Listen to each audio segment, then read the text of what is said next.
are in the studio of Perpetual Mojo, and I am Candace Jedrowicz, your chocolate-loving guide. If you love chocolate as much as I do, you are gonna love this tasty little project. If you've never done any mold making, you'll find lots of projects on our website, cooltocraft.com, that will show you how to make real easy polymer clay molds. I happen to be using 3 of them today. These are 2 of them, and they're just really simple shapes. I've mixed up some milk chocolate colored polymer clay from the dark brown that they put out and some gold, maybe a little orange in there too. So I'm just going to roll up a small ball, about like that, and I'm going to spritz the mold with water and push it in.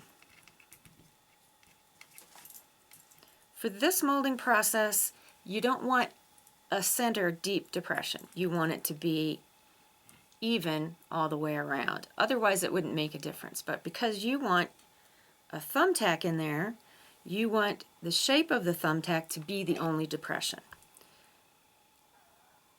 So I'm just going to use these pliers to make a good depression like that. And then I'm going to drop it out of the mold and make a little signature for the top of it with a little polymer clay snake. You'll start in the center. You'll give it a little bit of a push so it will stay there.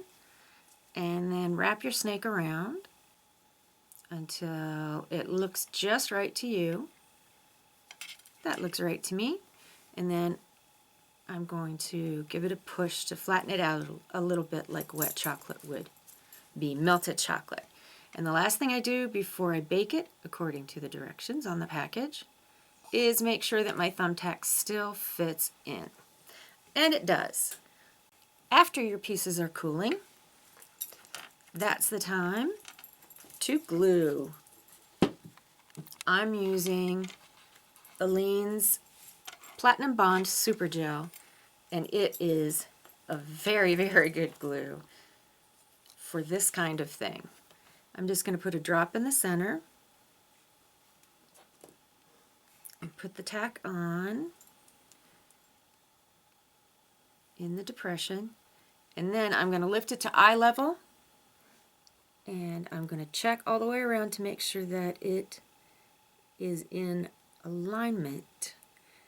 In other words, it won't go in crooked.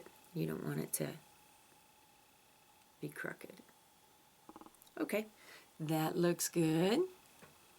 And you'll do that to all of them. When the glue's had a chance to stiffen up, you can set it into, this is just a scrap piece of foam core board, and it's perfect to hold them still for a coat of satin finish polymer clay sealer. 2 coats actually, but just do 1 thin coat at a time. Yum! I hope you enjoyed this project. I hope you're inspired to try something like it. I'm Candace. You stay crafty, my friends.